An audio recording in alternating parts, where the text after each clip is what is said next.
Mess को सम करो तो टोटल मैस इस बॉडी का बन जाएगा। और असल में मैस इनर्शिया होता है, लीनियर इनर्शिया, अपोजिंग करेक्टरिस्टिक इन स्टेट। अब अगर हम न्यूटन के सेकंड लॉ की बात करें तो F is equal to ma, और force divided by acceleration is equal to mass. और ये मैस होता है जिसको हम इनर्शिया कहते हैं, लीनियर इनर्शिया, जो कि फोर्स टू एक्सेलरेशन की रेशियो पे डिपेंड करता है। इट मींस ये फोर्स और एक्सेलरेशन की रेशियो है और ये हर जगह सेम रहता है। ये ग्रेविटेशनल एक्सेलरेशन पे डिपेंड नहीं करता, इंडिपेंडेंट ऑफ ग्रेविटेशनल एक्सेलरेशन। लेकिन जब हम किसी भी बॉडी के वेट की बात करते हैं कि बॉडी का वजन कितना है, तो वेट का मतलब होता है वजन, ठीक है, कि बॉडी का वजन कितना है। तब हम ये कहते हैं कि सपोज करो कि मैं कहूंगा ये मार्कर है मेरे पास 3, या इन तीनों मार्कर का वेट कितना है, वजन कितना है, मैं अपने हाथ पे रखूंगा तो मैं कहूंगा इन तीनों का वेट इतना ही है जितना ये मेरे हाथ पे फोर्स लगा रहे, जितनी फोर्स ये तीनों मेरे हाथ पे लगा रहे इतना ही इनका वेट है। या फिर according to Newton third law कि जितनी फोर्स ये मेरे हाथ पे लगा रहे हैं इतनी ही फोर्स मेरा हाथ, जो मेरे हाथ की सरफेस है in contact with the surface of marker, मेरे हाथ की सरफेस इतनी फोर्स इन मार्कर्स पे भी लगा रही है, तो इतना ही वेट होगा मार्कर का, इन तीनों मार्कर का, जितनी फोर्स मेरा हाथ इन पे लगा रहा है या जितनी फोर्स ये मेरे हाथ पे लगा रहा है। बात समझ रही? आर अनदर एग्जांपल इसकी समझ लो कि सपोज करो कि आपके पास ये एक टेबल है,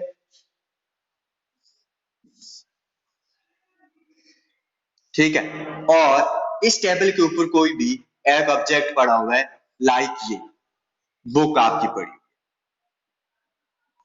ठीक।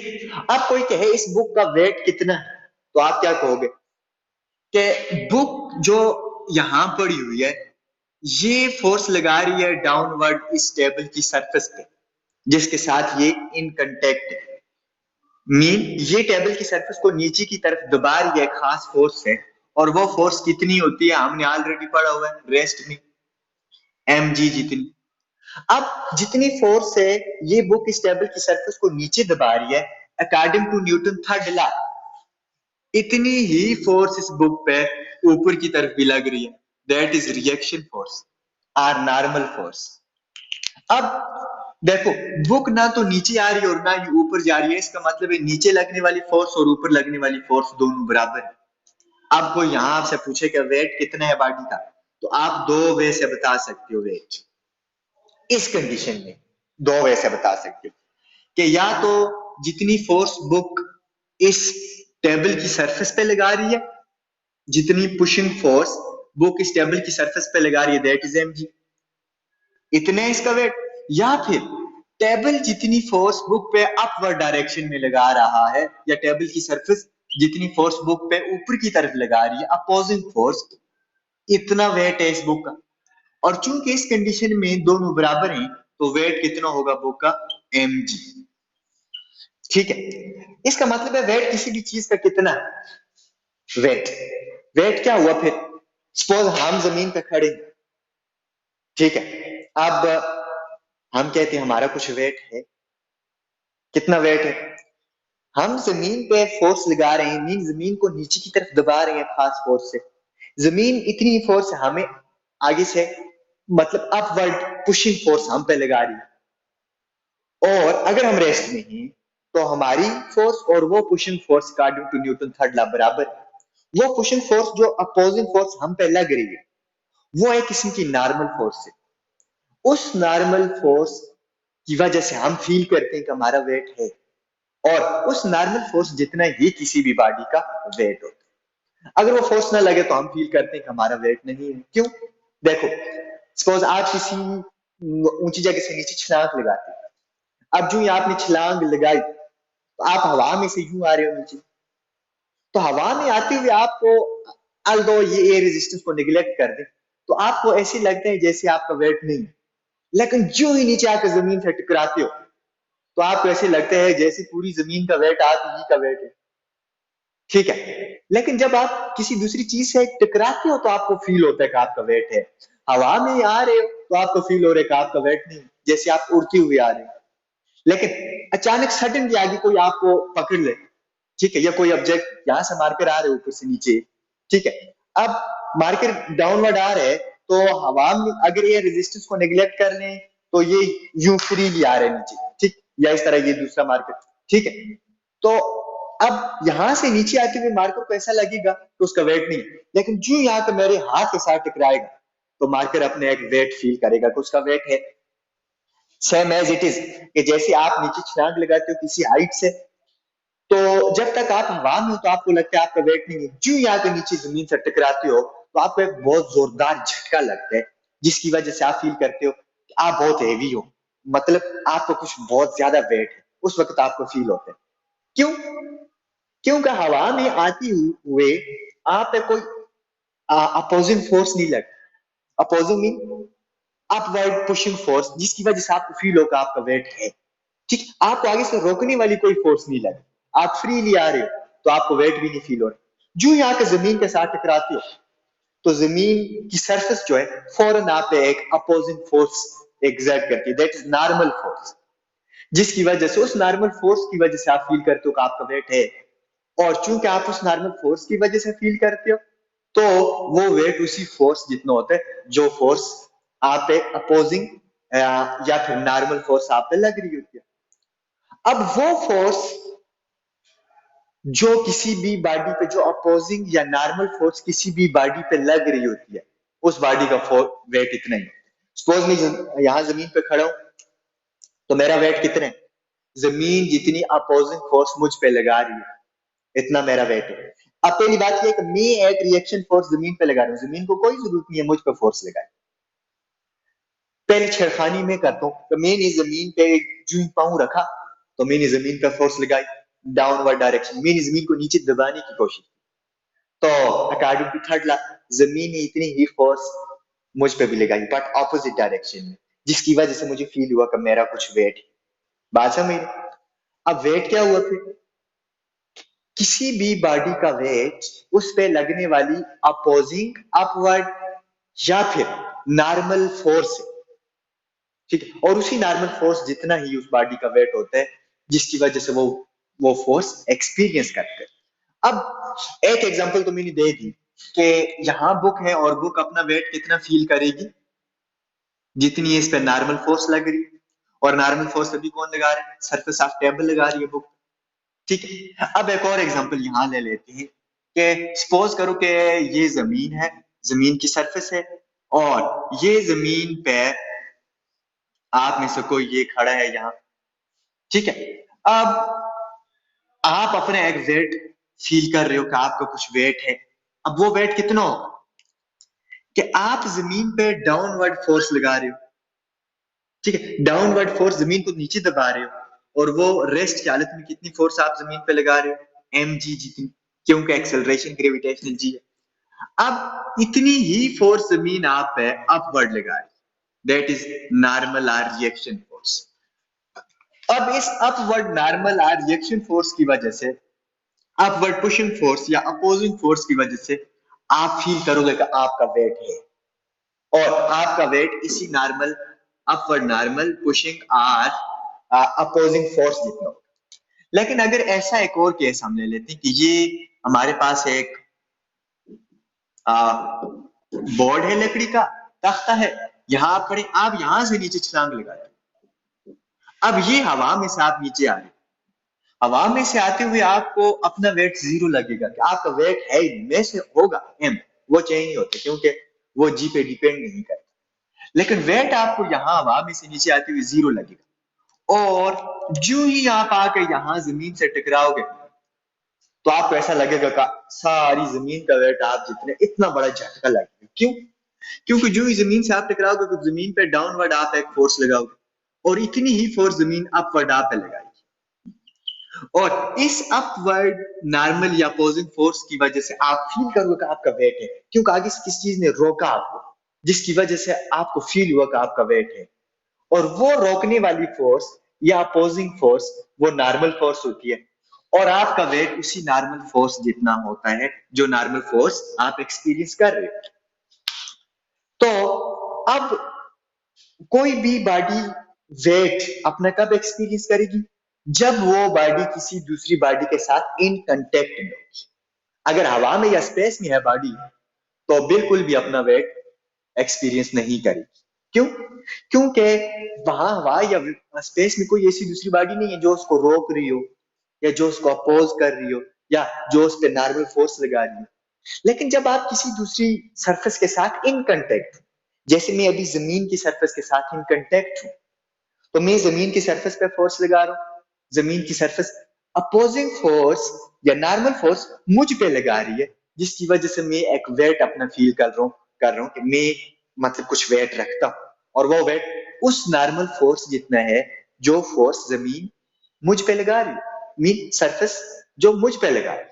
इसी तरह यहां बुक ने वेट अपना फील किया। क्यों?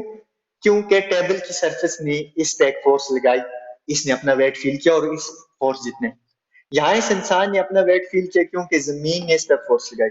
यहाँ इसने बहुत ज्यादा वेट फील किया क्योंकि जमीन ने इतनी ज्यादा फोर्स इस पर लगाई। बट वेट कब फील हुआ? जब ये जमीन से बॉडी टकराई। जब तक हवा में है तो कोई वेट फील नहीं हुआ, क्योंकि हवा में कोई रोकने वाली आगे से उस पर फोर्स लग नहीं रही। हाँ, हवा में आती हुई बॉडी को अगर आगे से कोई रोक ले तो इट मीन रास्ते ही में कोई अपोजिंग फोर्स उस पर लगेगी, और उस अपोजिंग फोर्स की वजह से वो बॉडी अपना वेट फील करे। तो वेट कोई भी बॉडी तब फील करती है जब उस पर अपोजिंग फोर्स लग रही हो, और वो वेट उसी अपोजिंग फोर्स जितना होता है। क्लियर?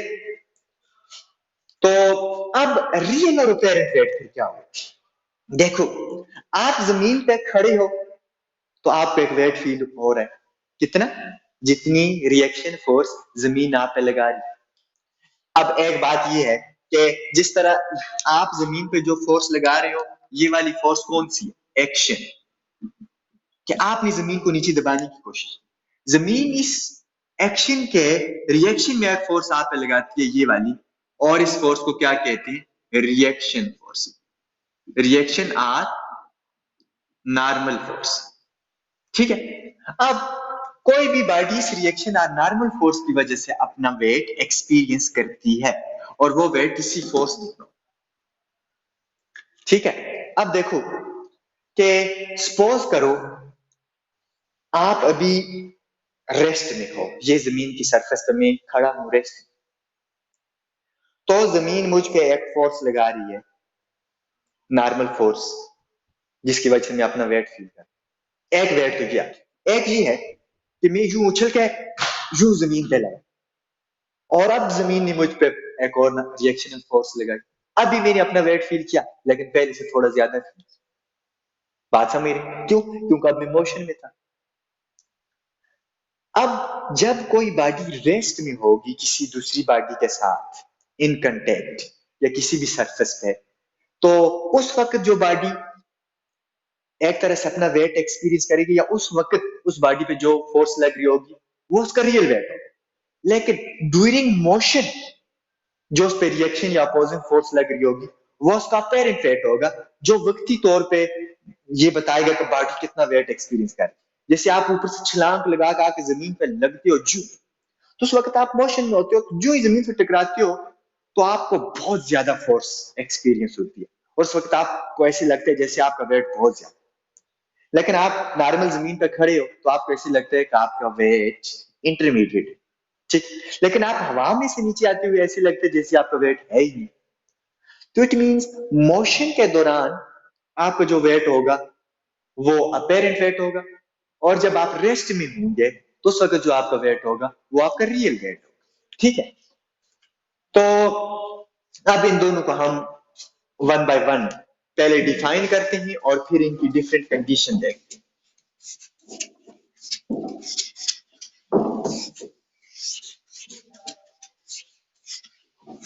अब पहले हम लिख लेते हैं रियल वेट। कि रियल वेट क्या होता है किसी भी बॉडी का?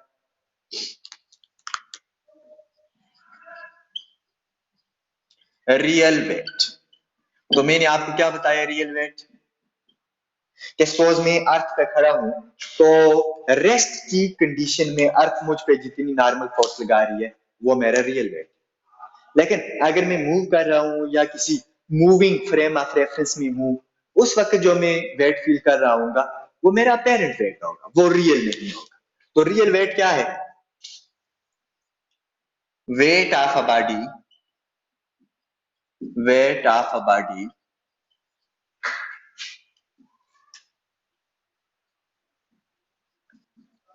experienced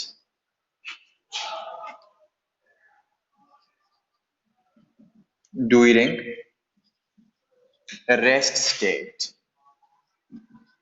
के किसी भी बॉडी का वो वेट जो वो एक्सपीरियंस कर रही हो जब वो रेस्ट में, विच इज इक्वल टू,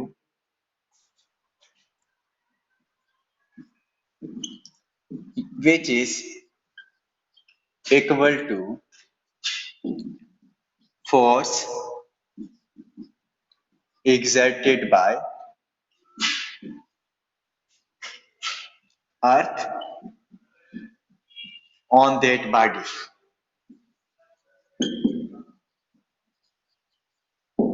के जब कोई बॉडी रेस्ट में होगी तो उस वक्त जो वो अपना वेट फील कर रही होगी, मतलब जिस फ्रेम ऑफ रेफरेंस में वो है वो फ्रेम ऑफ रेफरेंस भी रेस्ट में हो। सपोज अभी मैं अर्थ में हूं, तो अर्थ रेस्ट पे है, तो मैं भी रेस्ट में विद रिस्पेक्ट टू अर्थ, और अर्थ मेरे लिहाज से रेस्ट में है और मैं अर्थ के हिसाब से रेस्ट में। तो हम दोनों at relative to each other rest. तो इस वक्त मैं अर्थ पे एक फोर्स लगा दूं और अर्थ मुझ पे एक नॉर्मल फोर्स लगा दूं, तो वो फोर्स जो अभी अर्थ मुझ पे लगा रही है रेस्ट स्टेट में जब मैं हूं, इस फोर्स को हम कहते हैं real weight of a body. तो इस वक्त ये मेरा रियल वेट शो हो रहा है। ठीक है, अब इसको हम कैसे लिखेंगे कि रेस्ट की कंडीशन में अर्थ किसी भी बॉडी पे कितना फोर्स, कितनी नॉर्मल फोर्स लगाती है रेस्ट की कंडीशन में। देखो मैं अर्थ पर यूं खड़ा हूं, मैं एक फोर्स लगा रहा हूं अर्थ पर, मैं कितनी फोर्स लगा रहा हूं अर्थ पे, mg डाउनवर्ड। इट मींस अर्थ मुझ पे भी एक फोर्स लगा रही है अपवर्ड, लेकिन वो मुझे ऊपर लेकर नहीं जा रही। मैं जहां हूं इक्विलिब्रियम में वहां ही, तो इक्विलिब्रियम में हूं तो इट मींस फर्स्ट लॉ के अकॉर्डिंग मुझ पे नेट फोर्स जीरो लग रही। नेट फोर्स अगर जीरो लग रही है तभी तो मैं रेस्ट में हूं। तो दूसरे लफ्जों में इसका क्या मतलब हुआ कि जितनी डाउनवर्ड में फोर्स लगाई इतनी ही अपवर्ड मुझ पे फोर्स लग रही है। तो इट मींस डाउनवर्ड अगर मैं mg लगा रहा हूं तो अपवर्ड मुझ पे कितनी फोर्स लग रही होगी, नॉर्मल फोर्स mg। तो इट मींस मेरा वेट उस नॉर्मल फोर्स जितने जो मुझ पे लग रही है, तो वो फोर्स अभी मुझ पे जितनी डाउनवर्ड मैंने लगाई इतनी ही लग रही है, तो इट मींस mg जितनी लग रही है। तो फिर रियल वेट किसी भी बॉडी का हमेशा mg जितना होता है, which is given as, real weight हमेशा कितना होता है mg। कि किसी भी बॉडी पे रेस्ट की हालत में अर्थ कितनी फोर्स लगा रही है इतना उसका वेट, और रेस्ट की कंडीशन में अर्थ हमेशा किसी भी बॉडी पे कितनी फोर्स लगा रही होती है mg, और mg किसी भी बॉडी का रियल वेट। लेकिन अब बॉडी अगर मोशन में है तो तब इसका ये वेट mg कभी जीरो भी हो सकता है, कभी 2 mg हो सकता है, 3 mg, 7 mg, up to 9 mg तक होता है। 9 mg के बाद अगर इससे ज्यादा वेट इंसान को हो जाए तो डेथ हो जाती है। ठीक है, मोस्टली 7 mg तक इंसान बेयर कर सकते हैं।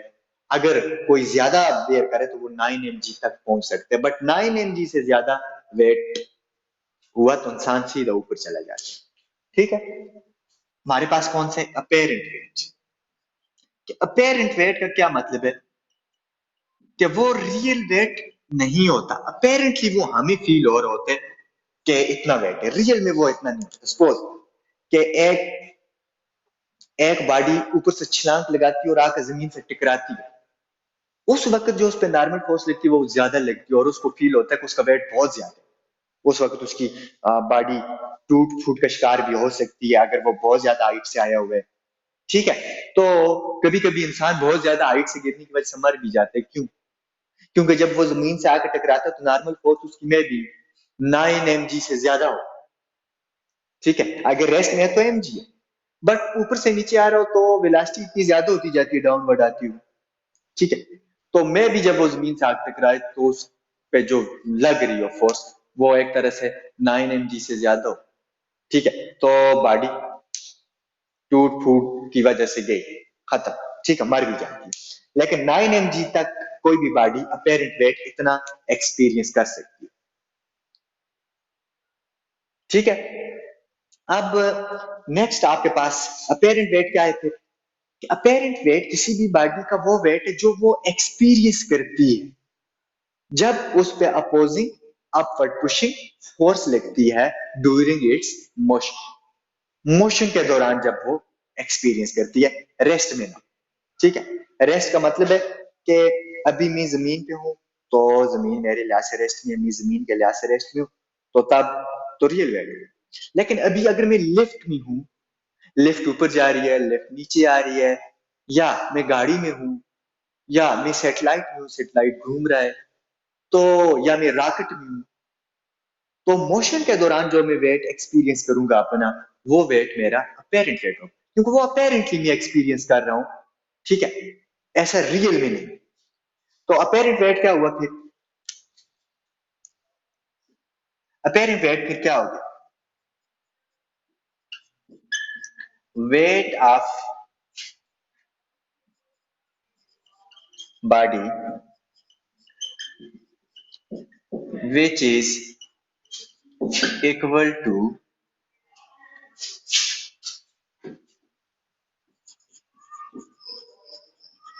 नॉर्मल फोर्स, कि जो नॉर्मल फोर्स का मतलब है जो उस पे अपवर्ड फोर्स लग रही है, opposing force, are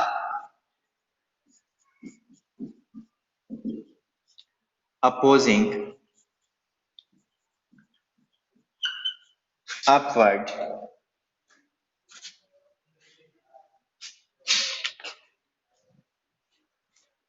are opposing, इसको नॉर्मल फोर्स भी कहते हैं, अपोजिंग फोर्स भी कहते हैं, या फिर अपवर्ड पुशिंग फोर्स भी कहते हैं। Upward pushing force by surface, किसी सरफेस, कोई सरफेस लगाएगी ये बॉडी, और कौन सी सरफेस लगाएगी? जिस सरफेस के साथ वो बॉडी इन कांटेक्ट है। जैसे मैं अभी अर्थ पे हूं तो मुझ पे नॉर्मल अपवर्ड या अपोजिंग फोर्स कौन लगाएगी? जमीन की सरफेस। ठीक है, अगर मैं टेबल पे हूं तो कौन लगाएगी? टेबल की सरफेस। अगर मैं लिफ्ट में हूं तो मुझ पे ये अपोजिंग अपवर्ड पुशिंग फोर्स या नॉर्मल फोर्स कौन लगाएगी? Surface of lift. ठीक है, तो जिस सरफेस पे बॉडी है वो सरफेस पर नॉर्मल या पुशिंग फोर्स लगाएगी, जिसकी वजह से बॉडी अपेरेंट वेट फील करेगी। तो upward pushing force by surface on that body to which it is in contacted, जिस सरफेस के साथ बॉडी इन कंटेक्ट है। ठीक है, वो सरफेस बॉडी पे जो अपवर्ड पुशिंग फोर्स या नॉर्मल फोर्स लगाएगी, उसकी वजह से जो वेट बॉडी फील कर रही है वो वेट है उसका अपेरेंट वेट। वो वेट क्या है? Apparent wait.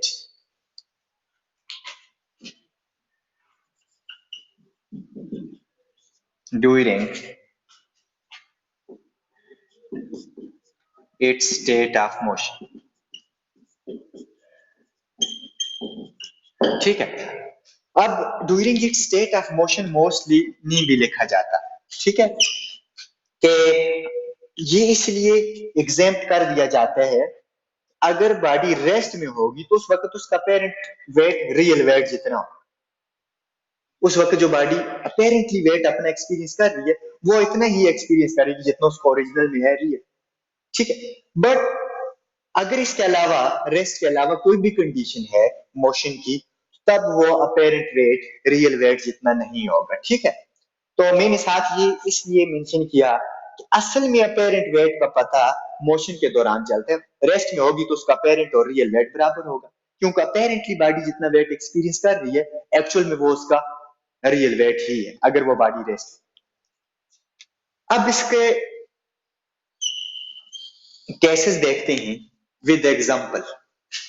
तो एग्जांपल हम कौन सी कंसीडर करते हैं? Let us consider an example of a body which is in lift. क्या बॉडी क्या एक ऐसी एग्जांपल कंसीडर करते हैं कि बॉडी लिफ्ट में, ठीक है।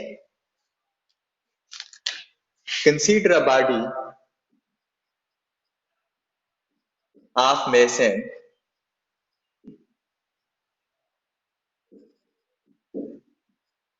Is in lift. क्या बॉडी जिसका मेसन है वो किस में है? लिफ्ट में। लिफ्ट में जो एक तरह से लिफ्ट का मतलब होता है किसी चीज को उठाना, ठीक है।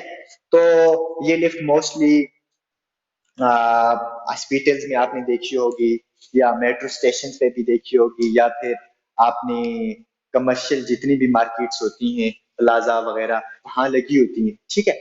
कि एक स्टोरी से दूसरी स्टोरी पे ले जाने के लिए, तीसरी पे, चौथी पे, तो बजाय इसके आप स्टेयर से ऊपर जाओ तो आप लिफ्ट में बैठो, तो वो लिफ्ट आपको ऊपर लेके जाए, फिर इस तरह डाउनवर्ड भी लेकर आए।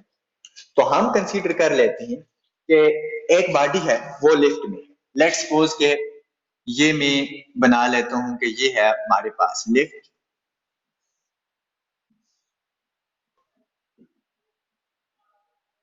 ठीक है, और इसके अंदर ये है बॉडी,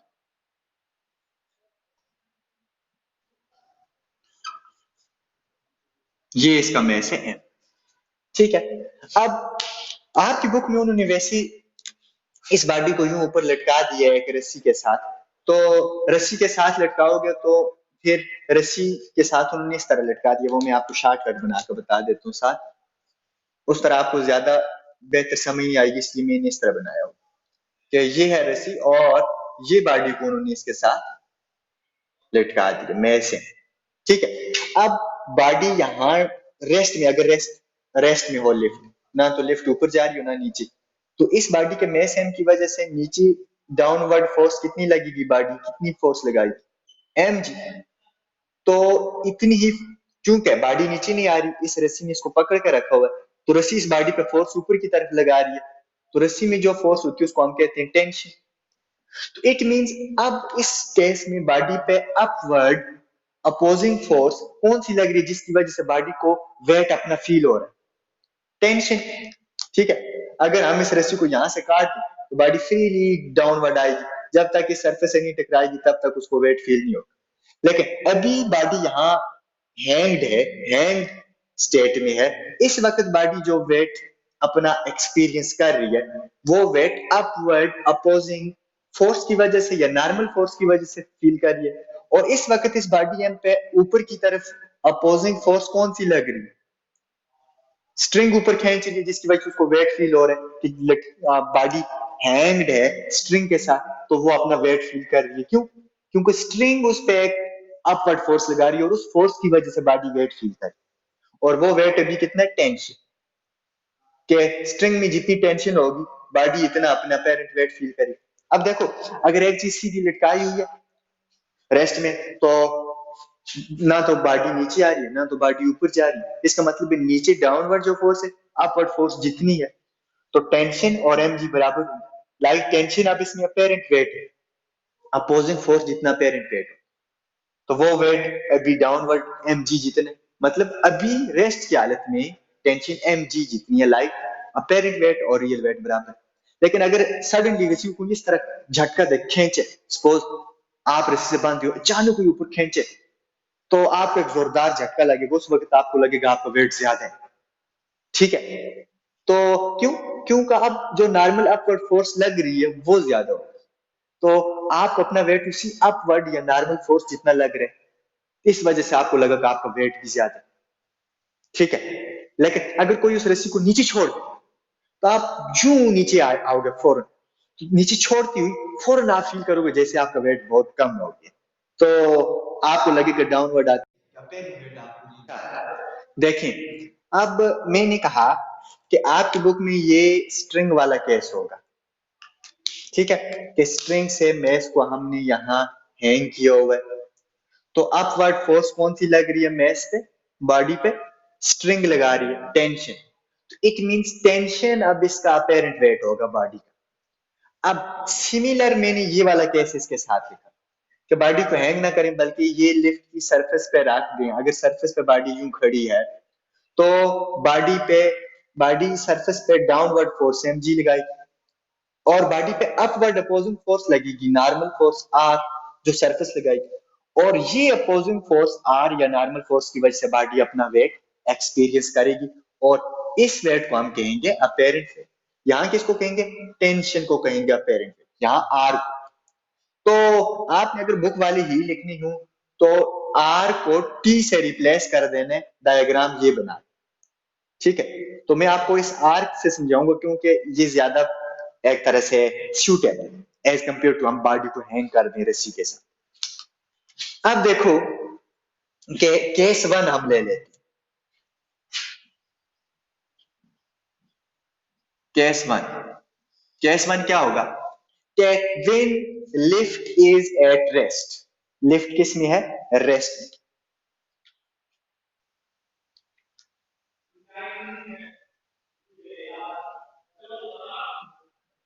व्हेन लिफ्ट इज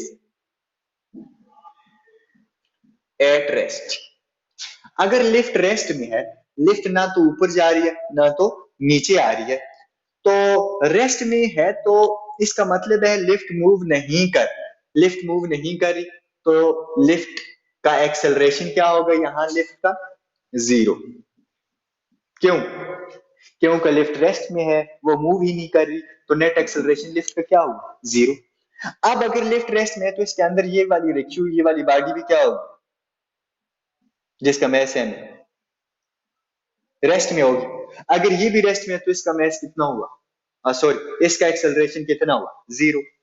क्योंकि लिफ्ट रेस्ट में तो ये बॉडी भी रेस्ट में, अगर ये बॉडी भी रेस्ट में तो एक्सेलरेशन इस बॉडी का कितना होगा? जीरो। लेकिन हमने यहाँ ये निकालना है इसका पेरेंट वेट, और इसका पेरेंट वेट यहाँ आर जितने opposing force upward pushing force or है, आर निकाल। देखो नेट फोर्स बॉडी पे कितनी लग रही है? दो, एम जी और आर। बॉडी ना तो ऊपर जा रही है ना तो नीचे आ रही है, इसका मतलब है नीचे लगने वाली फोर्स और ऊपर लगने वाली फोर्स दोनों बराबर है, तभी बॉडी इक्विलिब्रियम। तो हियर नेट फोर्स बॉडी पे कितनी लग रही है? दो फोर्सेस लग रही है बॉडी पे, नेट फोर्स इन दोनों जितनी, तो हम कह देते हैं नेट फोर्स बॉडी पे लग रही है आर प्लस एम जी। लेकिन अब दोनों आर और एम जी दोनों एक दूसरे के अपोजिट, तो ए के साथ साइन माइनस का आएगा, चाहे आर के साथ साइन माइनस का रखो या एम जी के साथ, तो मैं एम जी के साथ साइन माइनस का रखते कि आर और एम जी दोनों को सम करो तो नेट फोर्स लग रही है इतनी बॉडी, बट दोनों एक दूसरे के ऑपोजिट है तो ए के साथ साइन माइनस का आएगा। अब सिंस फोर्स हमेशा किसी भी बॉडी पे कितनी होती है? मैस मल्टीप्लाई एक्सेलरेशन, तो पुट करो m a is equal to R minus m g. अब ए यहां जीरो, क्यों? क्योंकि रेस्ट में है लिफ्ट भी और बॉडी भी। ए जीरो है तो एम ए क्या हो जाएगा? Since acceleration is equal to zero, क्योंकि लिफ्ट मूव ही नहीं करी, बॉडी भी रेस्ट में है लेफ्ट भी रेस्ट में है, तो एक्सेलरेशन जीरो है, तो m इंटू जीरो क्या हो जाएगा? फिर zero is equal to R minus m g. तो इसका क्या मतलब हुआ? एम जी को इधर ले आओ या आर को इधर ले आओ, R is equal to m g. इसका मतलब ये हुआ आर एम जी के इक्वल हो, और आर क्या है? अपवर्ड अपोजिंग फोर्स, जिसकी वजह से बॉडी अपना वेट फील कर रही है। तो आर यहां शो कर रहे अपेरेंट वेट, तो यहां से हमें इस इक्वेशन 1 से क्या मिला? Apparent weight of the body is equal to m g. अगर बॉडी रेस्ट में तो यहां अपेरेंट वेट फिर किसके इक्वल हो गया? मैंने कहा अपेरेंट वेट हमेशा अपोजिंग फोर्स जितना होता है, अपोजिंग फोर्स यहाँ आर लग रही है तो पेरेंट वेट आर जितने, तो आर एम जी जितने, तो इट मीन पेरेंट वेट यहाँ किस जितना हो गया? M g. और एम जी असल में रियल वेट, तो अगर बॉडी रेस्ट में हो तो उसका पेरेंट मीन, अगर लिफ्ट रेस्ट में हो या कोई भी फ्रेम ऑफ रेफरेंस रेस्ट में हो जिसमें बॉडी है, तो उस वक्त उसका रियल वेट और पेरेंट वेट दोनों बराबर हो। यहां तक क्लियर है? अच्छा, अब नेक्स्ट आपके पास क्या आ जाता है? Case number two. Case number two क्या होगा? अगर लिफ्ट मूव कर रही है, इसको मैं अब रेज कर देता हूं केस नंबर वन को, कि जब लिफ्ट रेस्ट में हो एक्सेलरेशन जीरो होगा, तो रेस्ट में है तो बॉडी ना तो ऊपर जा रही है ना नीचे, इसका मतलब एम जी और आर दोनों बराबर। एम जी और आर बराबर है, तो आर ही यहाँ अपेरेंट वेट है, इट मीन्स अपेरेंट वेट है बी एम जी, और एम जी जितना असल में बॉडी का रियल वेट होता है, तो इट मीन्स यहाँ अपेरेंट वेट और रियल वेट बराबर ही जब बॉडी रेस्ट में है, मीन लिफ्ट जब रेस्ट है, तो अपेरेंट वेट और रियल वेट क्या होंगे, बराबर। अब केस नंबर 2 पे आ जाते हैं।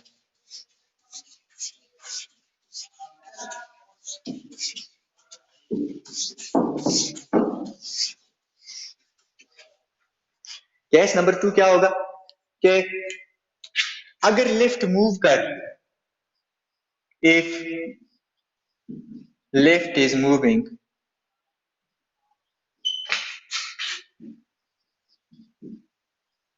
अपवर्ड, अगर लिफ्ट अपवर्ड डायरेक्शन में मूव कर रही, ऊपर मूव कर रही, तो अब अगर लिफ्ट ऊपर को मूव कर रही है, तो मैं सिंपल सी डायग्राम यहां बना लेता हूं। लाइक ये है लिफ्ट मेरे पास, और ये इसके अंदर ऑब्जेक्ट है मेस एम, ठीक है। अब देखो लिफ्ट इज मूविंग अपवर्ड से, अगर लिफ्ट ऊपर मूव कर रही है तो इसका मोशन है, पहले वेलोसिटी 0 थी, अब मूव कर रही है, वेलोसिटी चेंज हुई, कोई एक्सेलरेशन आया, let's suppose lift is moving upward with acceleration A, it means इसके अंदर ये जो बॉडी है मेस है, ये भी ऊपर को मूव कर रही हो, तो इसका भी एक्सेलरेशन क्या होगा, ए, जितना एक्सेलरेशन लिफ्ट को होगा इतना इस बॉडी को। अब बॉडी ऊपर की तरफ जा रही है तो वेट बढ़ेगा या कम होगा, पहली बात समझो कि ये इंसान खड़ा है लिफ्ट में, यूं लेफ्ट रेस्ट में, अचानक बटन पुश किया, लिफ्ट यूं ऊपर को मूव करना है, तो जो ही लिफ्ट ऊपर की तरफ मूव करेगी, तो एक तरह से ये समझ लो लिफ्ट की सरफेस से यूं ऊपर आदमी है, तो ये सरफेस आदमी को यूं ऊपर की तरफ पुश करेगी, यूं, तो ऊपर की तरफ यूं ही पुश करेगी, ऊपर की तरफ मूव करते हुए, तो आदमी पे जो रिएक्शन फोर्स पहले लग रही थी अपवर्ड, उससे ज्यादा लगेगी, क्योंकि अब लिफ्ट की ये वाली सरफेस आदमी को ऊपर की तरफ पुश भी कर रही है, ठीक है, जिसकी वजह से आदमी अपना वेट ज्यादा फील करे, ठीक है। मेन लिफ्ट जब अपवर्ड मूव करेगी, तो उस वक्त जो upward force normal force body पे लग रही है वो ज्यादा हो जाएगी, एक तरह से लिफ्ट की सरफेस पुश करेगी आदमी को ऊपर की तरफ, तो आदमी ज्यादा वेट फील करेगा, हेवी फील करेगा अपने आप, ठीक है। मीन अपेरेंट वेट जो आदमी फील करेगा, इंसान फील करेगा, वो अपेरेंट वेट रियल वेट से थोड़ा ज्यादा फील करेगा, एक तरह से ऊपर की तरफ झटका इंसान को जू ही लगा, तो आदमी फील करेगा वो थोड़ा ज्यादा हेवी अपने आप को फील करेगा, लाइक उसका वेट बढ़ गया, अपेरेंट वेट इंक्रीज हो।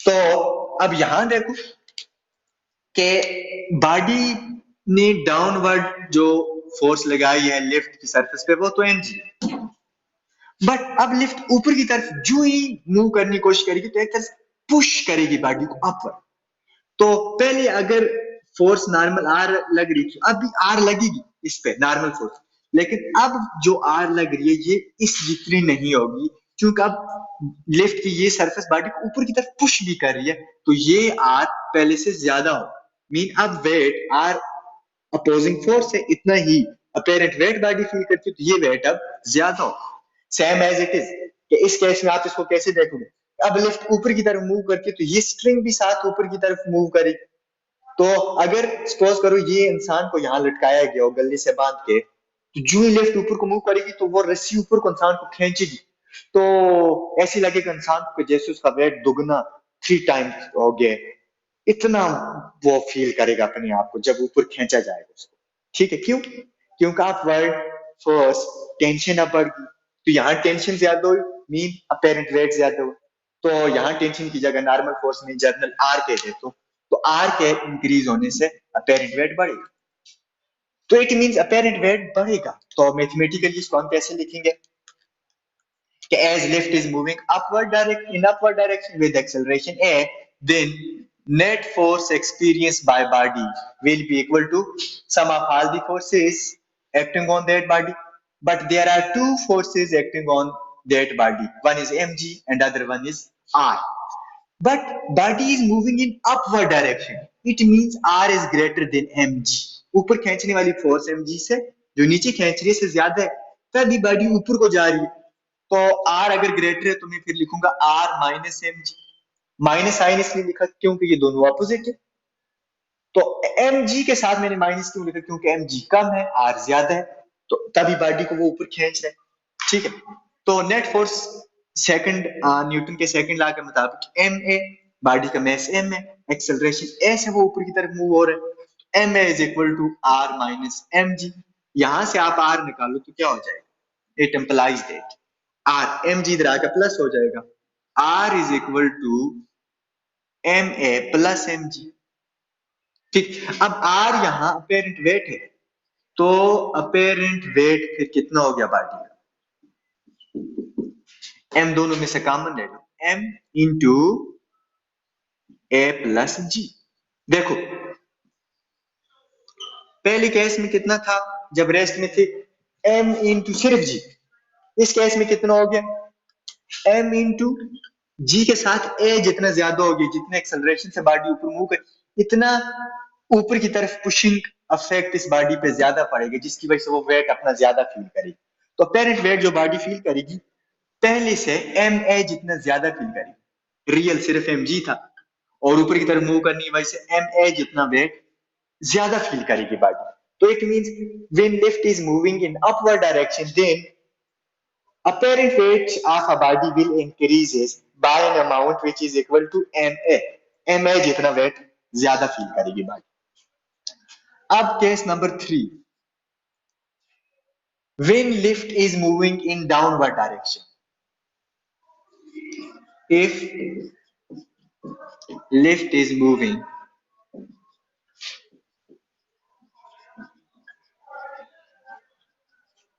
in downward direction,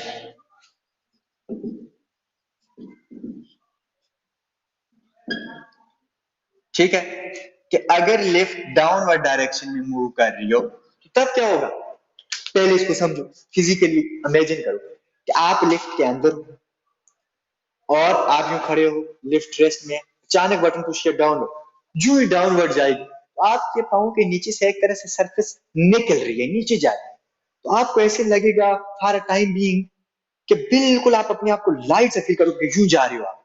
ठीक है, मतलब आप अपने आप को हल्का फील करोगे, लाइट। ठीक है, जिसकी वजह से ये है कि आप पे क्योंकि लिफ्ट की सरफेस आप पे फोर्स लगा रही थी अपवर्ड एक खास, अब वो लिफ्ट पांव से नीचे की तरफ जा रही है, अब वो अपोजिंग या नॉर्मल फोर्स जो पहले आप पे लग रही थी वो अब कम हो रही, क्योंकि वो सरफेस जो आप पे फोर्स लगा रही वो डाउनवर्ड मूव करी, जिसकी वजह से वो फोर्स जो आप पे लग रही थी वो भी कम अब लग रही है और आप अपने आप को एक लाइट बॉडी कंसीडर कर रहे हो या फील कर रहे हो।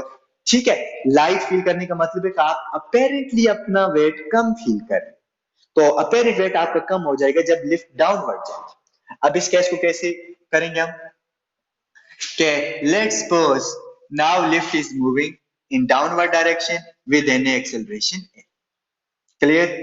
अब लिफ्ट डाउनवर्ड जा रही है, देखो लिफ्ट पहले रेस्ट में थी तो लिफ्ट आप को लिफ्ट के सरफेस में रोको, वो था एक तरह से पुशिंग इफेक्ट डाल, अब लिफ्ट की ये सरफेस यूं नीचे जा रही है, जो ही लिफ्ट डाउनवर्ड मूव करना स्टार्ट करेगी एट टाइम ऑफ स्टार्ट क्या होगा, आपको ऐसे लगेगा जैसे आपके पाँव के नीचे से ये सरफेस निकल गई, तो और आप पे जो अपोजिंग फोर्स लग रही थी वो अब नहीं लग रही या बहुत लाइट लग रही है और आप अपने आप को लाइट बॉडी फील करोगे, मीन अपेरेंटली आप फील करोगे कि आपका वेट कम हो। ठीक है, इट मींस जब लिफ्ट डाउनवर्ड मूव करेगी तो नॉर्मल फोर्स जो बॉडी एक्सपीरियंस कर रही है at a time of motion वो कम लगेगी नॉर्मल फोर्स, जिसकी वजह से अपेरेंट वेट जो बॉडी एक्सपीरियंस कर रही है वो डिक्रीज हो जाए। तो मैथमेटिकली हम इसको क्या लिखेंगे कि when lift is moving in downward direction with acceleration a, then net force experienced by body within lift will be equal to sum of all the forces acting on that body. That is, there are two forces acting on that body, so resultant force will be the sum of these two. But both the forces are in opposite direction, so one of them will carry a negative sign. As for sign convention is body is moving in downward direction, it means mg is greater than r in this case, so mg will carry positive sign and r will carry negative sign here कि mg downward move कर रहे हैं, body भी नीचे move कर रही है, तो it means m g body को नीचे खींच रही है, एम जी वाली फोर्स, और आर ऊपर खींच रही है बॉडी को, बट बॉडी नीचे जा रही है, तो it means m g greater है और आर स्मॉलर है, तो एम जी माइनस आर कर देते हैं, और ये किसके इक्वल हो जाएगा, यहाँ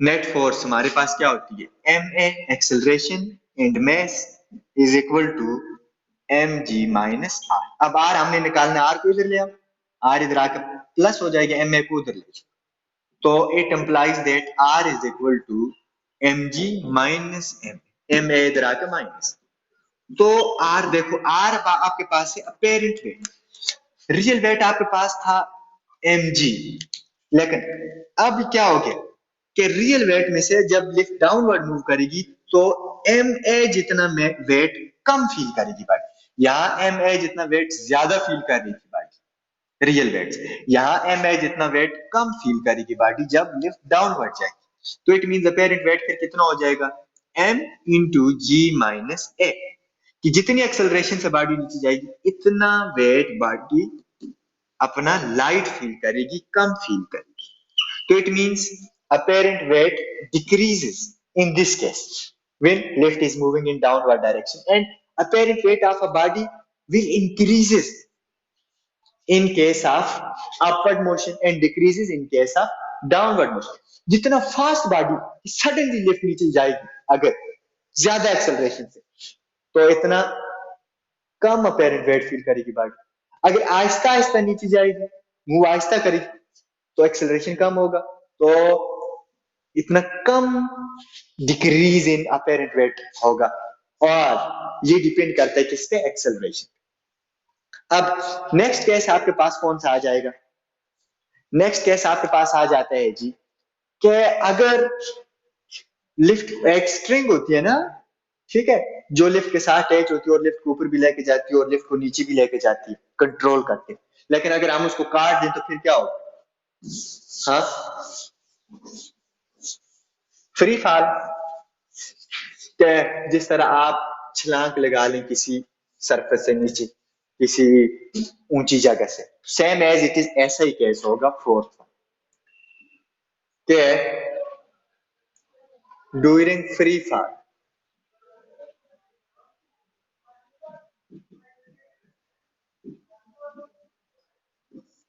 क्या लिफ्ट अब फ्रीली नीचे गिर रही है, कैसे, क्या ये एक स्ट्रिंग थी, ठीक, जो लिफ्ट को ऊपर भी खींच रही थी और लिफ्ट को नीचे भी लेकर जा रही थी, लेकिन अगर अब हम इस स्ट्रिंग को यहां से कट कर दें तो एक तरह से लिफ्ट सीधा फ्रीली नीचे गिरेगी, फ्री फॉल मोशन।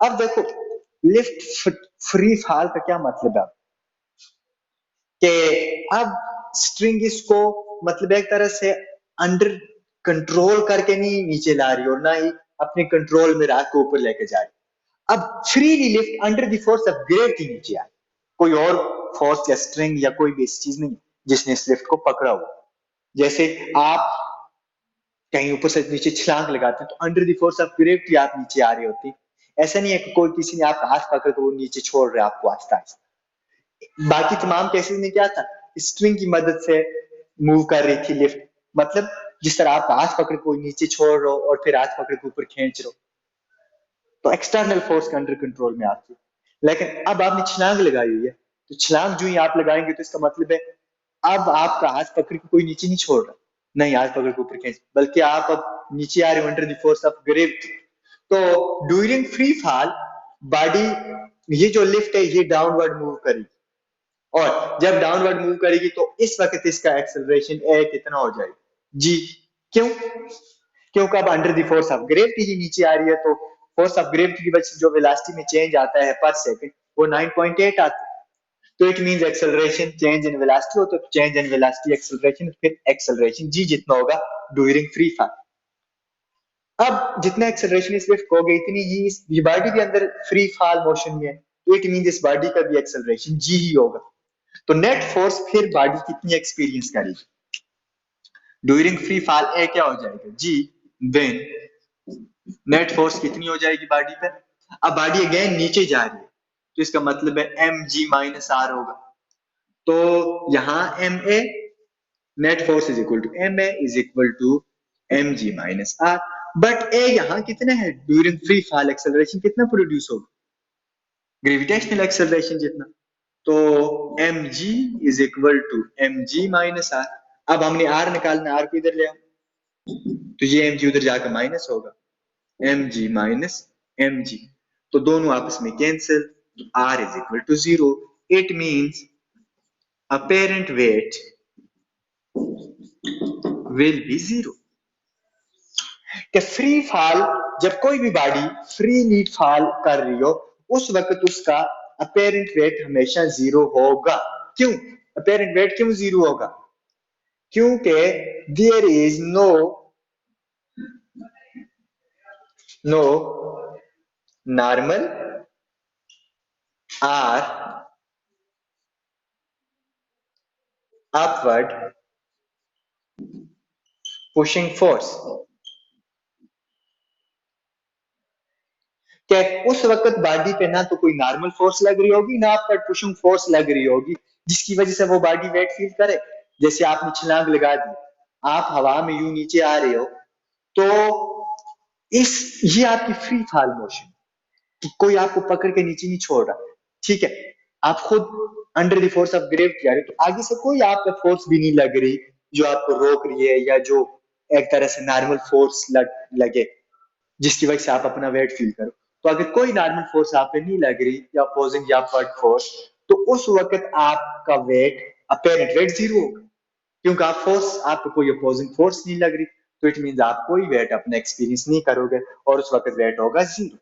तो अब लिफ्ट अगर फ्रीली फॉल कर रही है, तो ये बॉडी भी फ्रीली फॉल कर रही है, तो इट मींस इस वक्त इस बॉडी का मास कितना होगा with in lift, apparent wait 0 होगा। क्यों, क्योंकि कोई अपवर्ड अपोजिंग या नॉर्मल फोर्स इस बॉडी पे नहीं लगी।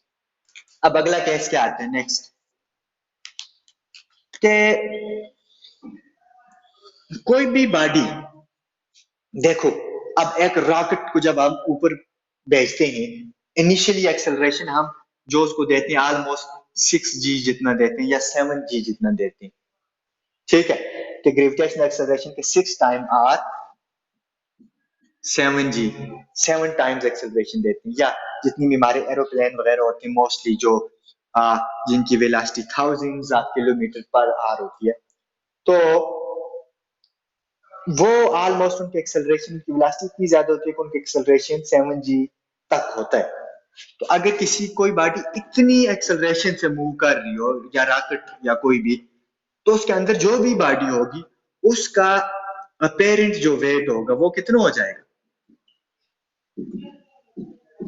सपोज अगर वो 6g से मूव कर, ऑलमोस्ट रॉकेट 6g जितने एक्सेलरेशन से ऊपर जाती, तो अब ऊपर जा रही है, तो mg तो उसका आ गया रियल वेट, रियल वेट में कितना और ऐड हो जाएगा, m इंटू एक्सेलरेशन जितना, एक्सेलरेशन अब 6g जितने, तो 6mg plus mg 7mg, it means इस वक्त बॉडी 7mg जितना अपना अपेरेंट वेट फील करेगी। और अगर कोई बॉडी बहुत तेज मूव करके देखो, उसके अंदर वेट फील बॉडी उठ भी नहीं सकती, हरकत भी नहीं कर सकती। क्यों, क्योंकि उस वक्त उनका अपेरेंट वेट इतना ज्यादा होता है कि उनके मसल्स उसको बेयर नहीं कर सकते, कि मसल्स कंट्रोल करके नहीं उठ सकती। ऐसे समझ लो कि सपोज करो कि mg किसी बॉडी का मास है, वेट है 60 kg, और 60 kg इसका रियल वेट है, इसको मसल बेयर कर सकते हैं हम हालत में, आप उठ सकते हो, इधर उधर जा सकते हो, काम कर सकते हो। बट अगर यही बॉडी किसी रॉकेट के अंदर बैठी है, तो उस वक्त उसका वेट 7mg जितना हो जाएगा, 7 इंटू 60 करो तो हो जाएगा तकरीबन 420 kg। समझ लो कि उसको ऊपर कोई 360 kg का वजन रख दिया, अब उस बॉडी वो नीचे से हिल भी नहीं सकेगा बेचारा। तो इसी वजह से वो बजाय तो हमें ऐसे लगता है कि हम बैठी हुई, तो इतनी तेज वेलोसिटी से कोई चीज भाग रही हो तो हम उठ भी नहीं सकते, हरकत भी नहीं कर सकते। क्यों, क्योंकि हमारा अपेरेंट वेट इतना ज्यादा हो चुका होता है कि हमारे मसल्स उसको कंट्रोल इतना ज्यादा नहीं कर सकते। और कभी कभी तो ऐसा होता है कि सांस लेना मुश्किल हो जाता है, इतना ज्यादा अपेरेंट वेट हो जाता है। और कभी कभी तो इंसान खत्म भी हो जाता है जब ये एक्सेलरेशन 9g को अप्रोच कर जाता है। लाइक ऑलमोस्ट 9 mg तक कोई भी बॉडी अपेरेंट वेट को बेयर कर सकती है, और 9 mg से अगर वेट ज्यादा अपेरेंट हो जाते हैं तो वो बॉडी खत्म। ठीक है, वो सांस नहीं ले सकती, फौरन फूलती और खत्म। ठीक है, तो दैट्स इट।